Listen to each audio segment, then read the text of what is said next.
Hello mga ka-journal! Welcome back sa Ravens Journal. Sa last video, napag-usapan natin ang tungkol sa SSS retirement benefits at kung sino ang pwedeng mag-apply.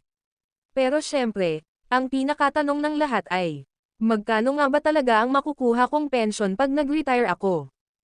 Kaya ngayon, aalamin natin kung paano kino-compute ng SSS ang iyong pension. Let's go!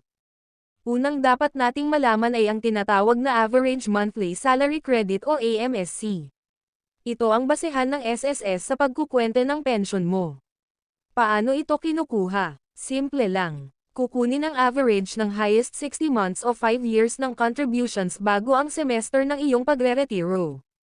Halimbawa, kung ang pinakamataas mong salary credit ay nasa 20,000 piso kada buwan, ito ang magiging basehan mo para sa computation. Kaya mahalaga na consistent at tama ang iyong contributions para mas malaki ang AMSC. Ang susunod na factor ay ang Credited Years of Service o CYS. Ibig sabihin, ilang taon ka nang naghuhulog sa SSS. Ang minimum requirement ay 120 months o 10 years ng contributions para maging qualified sa monthly pension. Pero tandaan, the more years of contributions, the higher the pension. Kung mas mahaba ang hulog mo, mas malaki ang dagdag sa computation. Ngayon, ito ang pinaka-importanteng parte, ang formula ng SSS. Kukunin ng SSS ang pinakamataas sa tatlong ito. Una, 300 piso dagdag, 20% ng AMSC, dagdag, 2% ng AMSC x CYS beyond 10 years. Ikalawa, 40% ng AMSC. Ikatlo, minimum pension, na nasa 2,000 piso hanggang 2,400 piso, depende kung ilan ang contributions mo at kung ikaw ay may dependents. Halimbawa, kung ang AMSC mo ay 20,000 piso at may 30th years kang contributions, gagamitin ang formula na 300 piso dagdag, 20% ng 20,000, dagdag, 2% by 20,000 by 20 years. Sa simpleng salita, mas mataas ang AMSC at mas mahaba ang years of service, mas mataas din ang pension na makukuha mo. Heto naman ang example computation with dependents. Halimbawa, ang average monthly salary credit o AMSC ay 20,000 piso. Ang credited years of service o CYS ay 30 years o 360 months. Dependents, may tatlong qualified dependents. Halimbawa ay anak na below 21 years old at walang trabaho. Step 1. Pension Formula. Formula 1. 300 piso, plus, 20%, times AMSC, plus, 2%, times AMSC, times, CYS minus 10.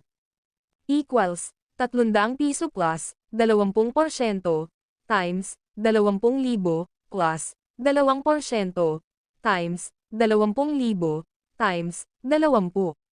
Equals, 300 piso, plus, 4,000 piso, plus, 0.02, times, 20,000, times, 20. Equals 300 piso, plus, 4,000 piso, plus, 8,000 piso. Equals, 12,300 piso. Example, kung ang average monthly salary credit mo ay 20,000 piso at may 30 years kang contributions, ang basic pension mo ay lalabas na 12,300 piso. Formula 2. 40% times AMSC equals 40% times 20,000 equals 8,000 piso. Formula 3. Minimum pension katumbas 2,000 piso hanggang 2,400 piso, not applicable kasi mas mataas yung nakuha natin.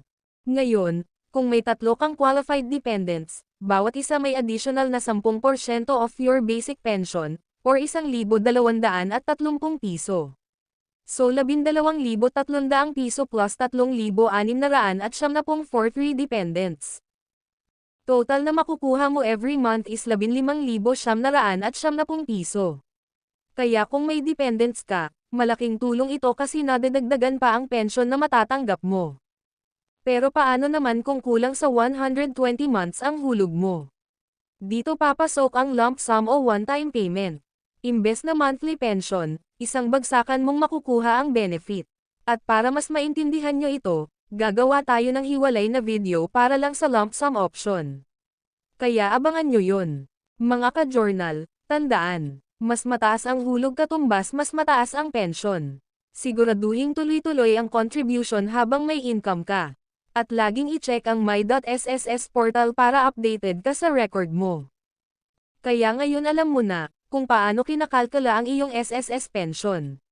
Kung may mga tanong ka pa, i-comment nyo lang sa baba at pag-uusapan natin. At syempre, don't forget to like, subscribe, at i-hit ang bell icon para updated ka sa susunod nating episode.